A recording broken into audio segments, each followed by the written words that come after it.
네, 현재 시간 2시 48분 지나고 있습니다.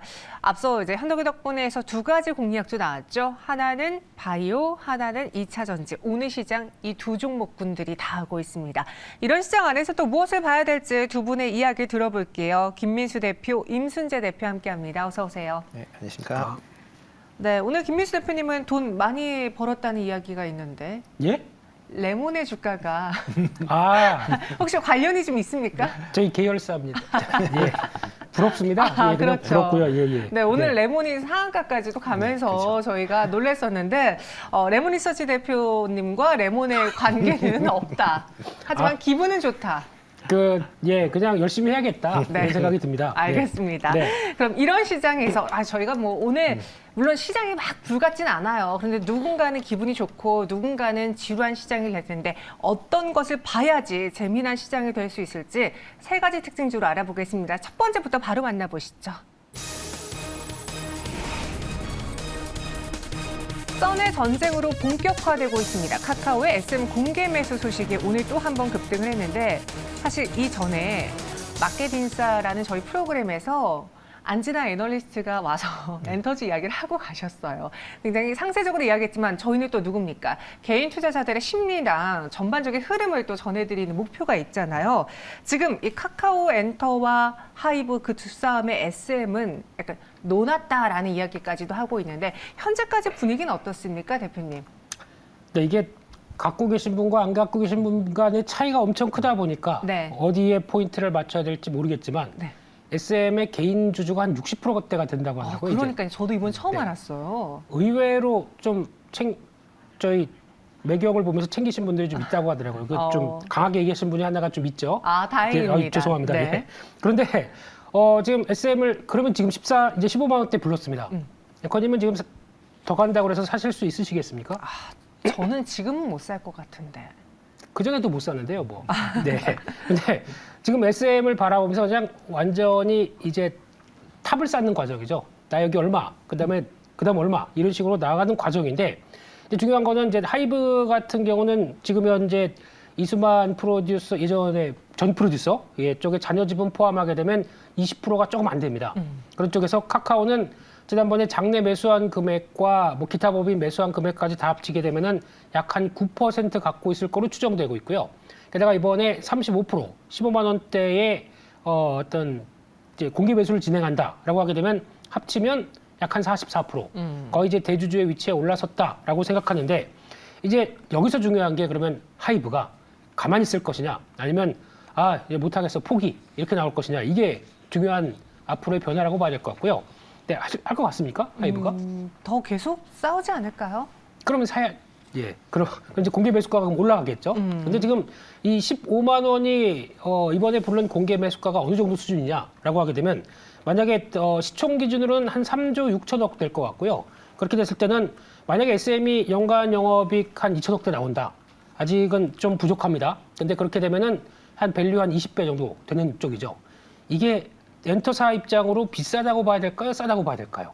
이게 이제 앞으로의 숙제인 것 같기 때문에 이제 15만 원대 이상으로 가게 되면 물론 이제 주가가 오른 거 빼고도 SM이 앞으로 보여줄 수 있는 그래도 1세대 기획사로서 나오는 이제 영업 창출력이나 그동안에 비용 나갔던 거 이제 아무것도 없고 그러면 보여지는 실적들이 과연 그렇게 비싼 것이냐라고 할 수 있는 부분들. 그러면 지금 반대로 보게 되면 하이브나 카카오가 비싸게 부르면 부를수록 더 밸류는 올라가다 보니까 부담은 되겠는데 모르겠습니다. 그렇게 완전히 뭐 저세상 밸류는 아닌 걸 수도 있다라는 쪽도 일단은 다 감안해서 공개 매수가가 나오지 않나 생각은 들고 있습니다. 근데 이번에 하이브가 공개 매수로 인해서 얼마만큼의 지분을 확보하느냐 이것도 하나의 관건이었거든요. 네, 현재까지 그렇죠. 시장의 평은 실패했다라고 하던데요. 네, 일단 뭐 공개 매수 가격이 12만 원인데 주가가 일단 뭐 어저께 종가도 뭐 13만 원대였기 때문에 일단 그렇죠. 실패가 예견이 됐었다라고 보시면 될 것 같고요. 그렇게 이제 실패된 가장 큰 원인을 따지고 보면 카카오라고 봐야죠.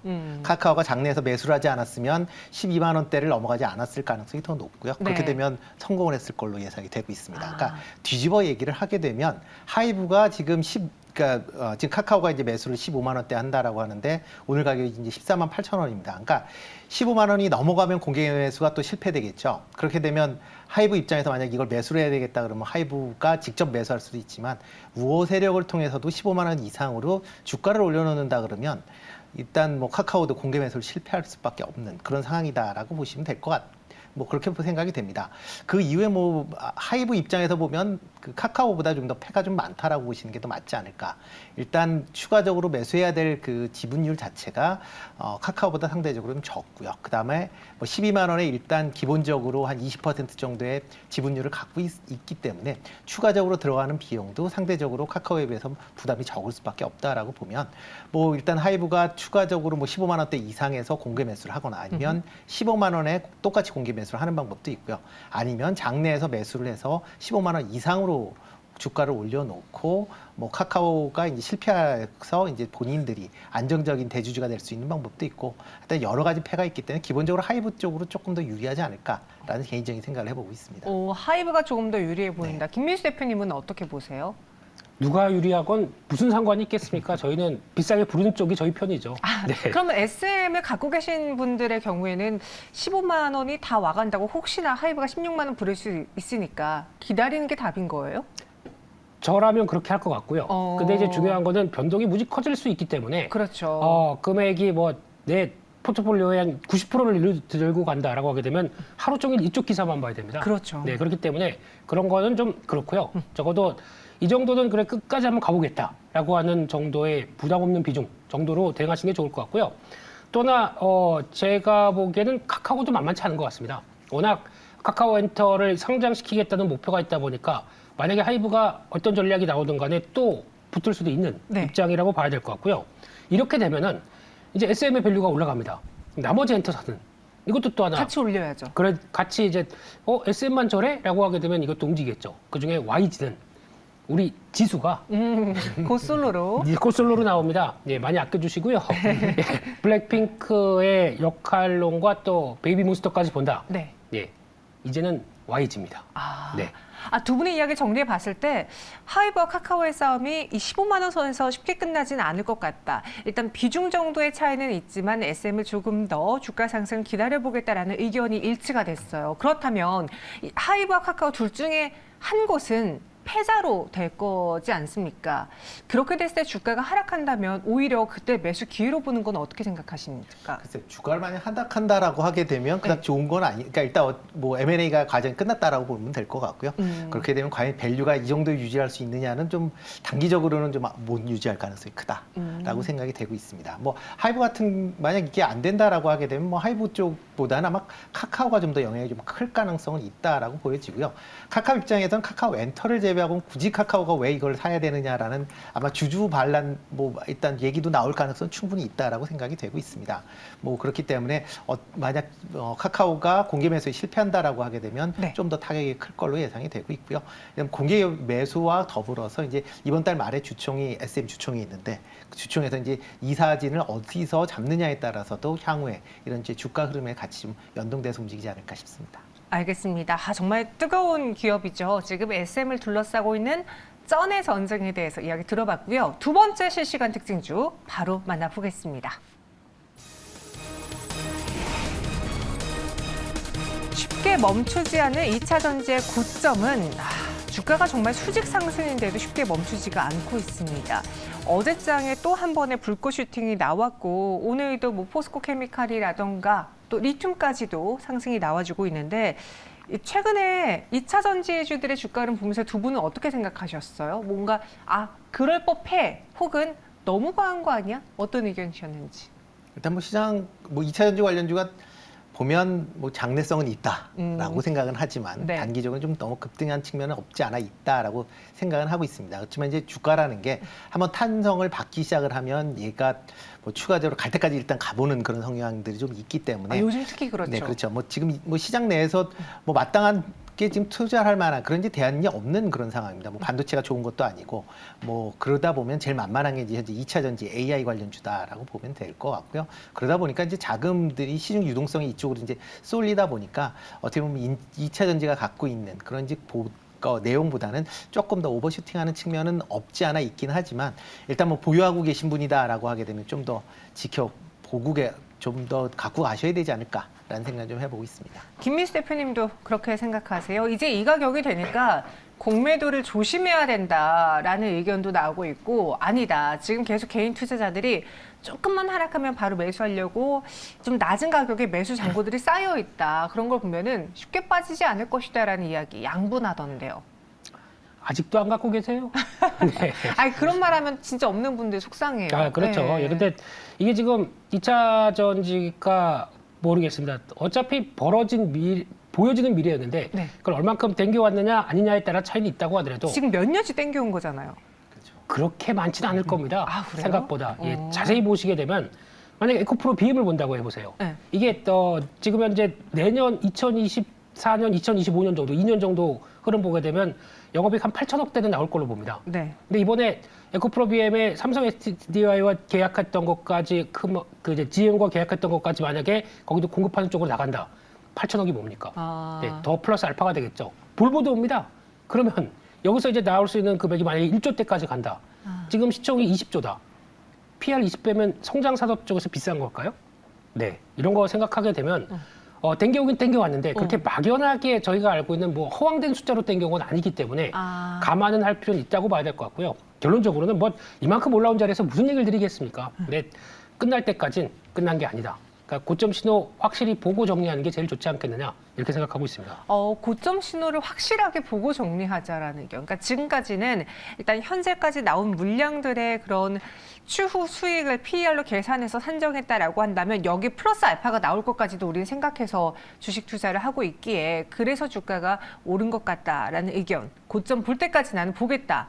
임순재 대표님은 어떠십니까? 네, 뭐 지금 상황에서는 뭐 일단 뭐 김인수 대표님처럼 일단 갖고 계신 분들은 일단 갈 때까지 가보자라는 그런 뭐 생각을 갖고 계신 분이 뭐 많지 않을까라는 생각이 들고 있고요. 네. 그렇지만 이게 지금 뭐 2025년도까지는 땡겨온 거는 맞는 것 같습니다. 뭐 그 이후서부터는 약간 좀 다르게 이제 전개될 가능성은 있기 때문에 그 이후 부분은 뭐 지금 굳이 생각을 하지 않는다라고 보시면 될 것 같고요.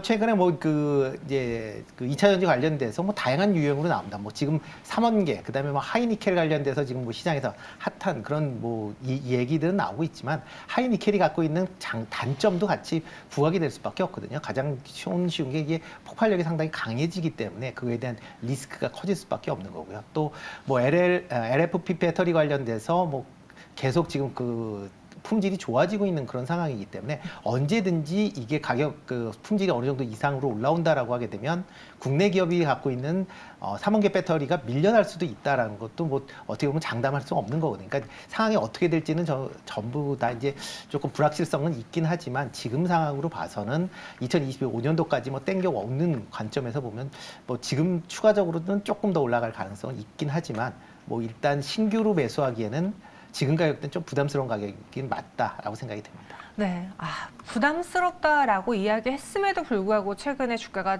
또 거기서 올라버리는 바람에 2차 전지 불씨가 안 끊기는 건데 오늘 에코프로비엠과 포스코케미칼에 좀 비교를 해볼게요. 네. 에코프로비엠은 코스닥 시장 안에서 시총 20주가 넘었고 포스코케미칼은 그동안 못 넘겼었어요. 그래서 그렇죠. 아니 코스닥이 조금 더 변동성이 큰 건 알겠는데 포스코케미칼은 이렇게 되면 가치가 상대적으로 낮은 거 아니야? 라는 이야기가 나올 때쯤 오늘 슈팅이 나왔거든요. 네. 키 맞추기 이루어지는 겁니까? 오늘 이번에 삼성 SDI의 GM과의 합작 법인세를 파는 거에 대해서 잘 보셔야 됩니다. 이게 이런 여러 가지 변화를 나눴다고 봐야 될 것 같고요. 같은 또 공급하는 업체지 않습니까? 그러면 이 회사만 왜? 라고 하게 되면 당연히 거기 변화가 나올 수 있는 흐름이라고 봐야 될 것 같고요. 마찬가지로 지금 한 1, 2년 후까지, 그러니까 포스코케미칼은 아마 매년 상승폭이 에코프로비엠보다 더 클 수 있습니다. 그만큼 수직 계열화가 잘 된 업체에서, 그러니까 어떤 그룹 쪽에서 들어오는 변화다라고 하게 되면 훨씬 더 탄력은 받을 수가 있는데 중요한 거는 이 부분이 이제 오늘 어느 정도 들어왔기 때문에 추가로 들어오기까지는 이제 다른 업종들, 다른 종목들과 거의 비슷하게 움직일 가능성이 높겠죠. 그러니까 다른 종목들이 같이 움직여야 아니면 다른 종목들이 조정이 나온다라고 하게 되면 그때부터는 또 같이 영향을 받지 않을까 생각되고 있고요. 근데 뭐 오른 것 갖고 뭐 얘기를 드리겠습니까? 근데 지금은 2차 전지 쪽에서 안 오른 쪽이 하나가 딱 있습니다. 그거는 다음 기회에. 아니 오늘 네, 말해주세요. 해야 되는 겁니까? 예. 네. 충전 쪽이 좀 덜 올랐습니다. 그렇죠. 그래서 충전 관련된 쪽에 그래도 뭐 코넥스 있는 쪽 빼고 오늘 보니까 신고가를 막 시도하려는 뭐 롯데정보통신 같은 경우나 뭐 또 관련된 충전 관련된 종목들 있죠. 이쪽도 한번 또 확산이 나오지 않나 생각이 들고 있습니다. 이제는 충전소 관련주들을 좀 봐야 될 때가 되지 않았느냐라는 이야기까지 마지막으로 전해드렸습니다. 2차 전지의 아직 고점을 저희가 예단하기는 어려워 보일 것 같고요. 세 번째 실시간 특징주 만나보겠습니다.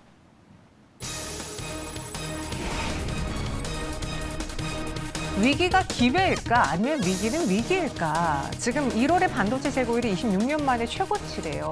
얼마만큼이나 안 좋은 상황입니까? 네, 일단 뭐 반도체 관련돼서는 뭐 계속 업황에 대한 뭐 나쁘다라는 얘기는 뭐 작년부터 계속 나왔던 그런 상황이다라고 보시면 될 것 같고요. 그렇죠. 실질적으로 보면 1월 달에 그 이제 전 세계 반도체 매출이 413억 달러를 기록을 했습니다. 그러니까 작년 12월 달에 436억 달러였으니까 이거보다 이제 감소를 했다라고 보시면 될 것 같고요. 뭐 이렇게 이제 그 반도체에 대한 이제 업황이 계속 좀 부진했었던 건 뭐 전방 산업인 뭐 PC나 서버, 뭐 가전, 뭐 스마트폰, 하여튼 IT 관련된 건 전반적으로 좀 안 좋아지면서 지금 계속 좀 부진함이 이어지고 있다라고 보시면 될 것 같습니다.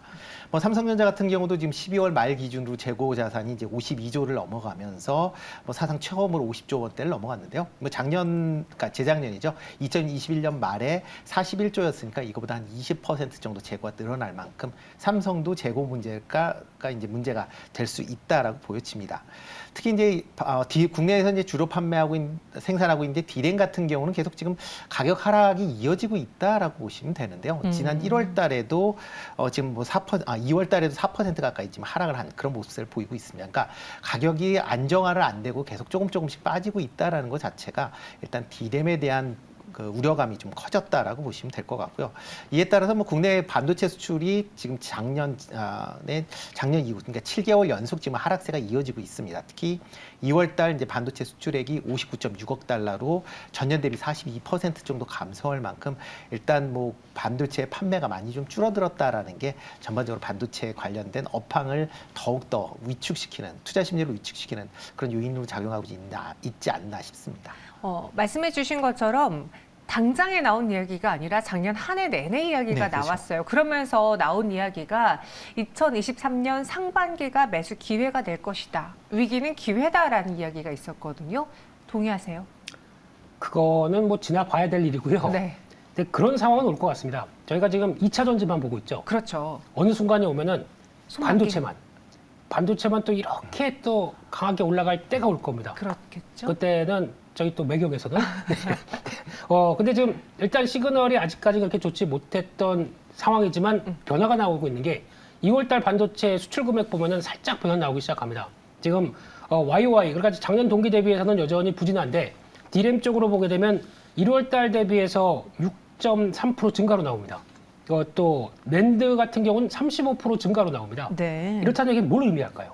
그러니까 생각보다 반도체 어떤 통과 저점 시그널을 여러 가지로 많이 찾는데 앞서 말씀하셨던 이제 재고 자산도 있겠지만 제가 보기에는 재고 자산 회전율이 더 저점을 잡는데 중요한 역할을 많이 하는 것 같고요. 재고 자산 회전율. 그렇습니다. 네. 이게 이제 돌아가는 거죠. 돌아가기 시작을 해야 바닥 찍고 확인됐었을 때 가장 그때 보니까 과거의 반도체 사이클 저점에서 움직일 때가 가장 정확하게 움직였다라고 하게 되면 이제 재고가 떨어지는 것보다 그게 먼저입니다. 그런 쪽에서 흐름 보게 되면 뭐 이제 시기가 뭐가 중요하겠습니까? 지금 안 좋은 시기 때 주가를 그래도 좀 담아놓는다라고 하게 되면 이런 때는 뭐 외국인이 판다, 뭐 기관이 판다 이런 것보다 많이 떨어지면 조금씩 대응하는 거는 나중을 대비해서 또 좋지 않나 싶고요.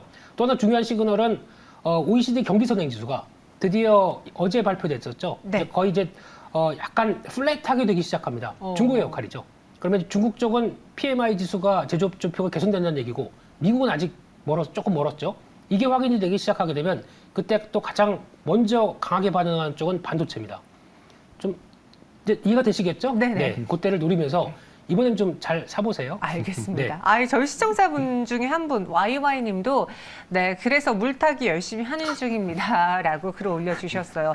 반도체도 2차 전지처럼 이렇게 질주하는 날이 올 거예요. 근데 그게 그쵸. 언제 있느냐에 따라서 사람이 지치고 중간에 손절하거나 그런 경우가 있는데 아, 이번 타이밍을 좀 더 재봐야 되겠다. 지금 당장은 아니다라는 거고. 네. 오늘 또 뉴스가 일본의 반도체 소재 통상 이야기가 있잖아요. 네. 그것도 살짝만 코멘트 더 해볼까요? 일단 뭐 화이트리스트 이제 얘기를 하는 거죠. 뭐 근데 화이트리스트 관련돼서 뭐 해제가 된다라고 해서 국내에는 큰 영향은 없을 것이다라고 생각을 하고 있습니다. 그러니까 기존에 뭐 화이트리스트 배제 관련돼서 지금 3년여가 지났기 때문에 그만큼 국내 기업들이 어느 정도 대비를 하고 있는 그런 상황이고요. 일부 제품에 대해서 이제 국산화율이 상당 부분 올라갔다라는 것도 감안하셔야 될 것 같습니다. 다만 이렇게 이제 화이트리스트가 이제 해제가 됐다라는 거는 향후에 어떤 이제 안 좋은 상황이 돼서 이제 이런 원자재에 대한 수급난이 발생을 했을 때 일본에서 수급이 좀 원활해질 수 있다라는 그런 이제 긍정적인 그런 어쩌면 심리적인 안정감을 찾는 것뿐인 거지 당장은 영향이 없을 걸로 그렇게 예상이 되고 있고요. 뭐 일단 뭐 이런 화이트리스트보다는 일단 업황 자체가 좀 개선이 돼야 되는 그런 이제 문제가 좀 크다라고 보여집니다. 특히 이제 미국의 이제 반도체 지원법이나 뭐 치포 관련돼서도 여전히 지금 시장에서 좀 불안감을 좀 가질 수 있는 상황이다라고 보여지고요. 특히 중국 측의 반발이 어떤 식으로 뭐 강하게 나올 것이냐에도 향후에 이런 이제 반도체 관련된 기업들의 주가 흐름에도 같이 영향을 미치지 않을까라는 생각을 좀 해보고 있습니다.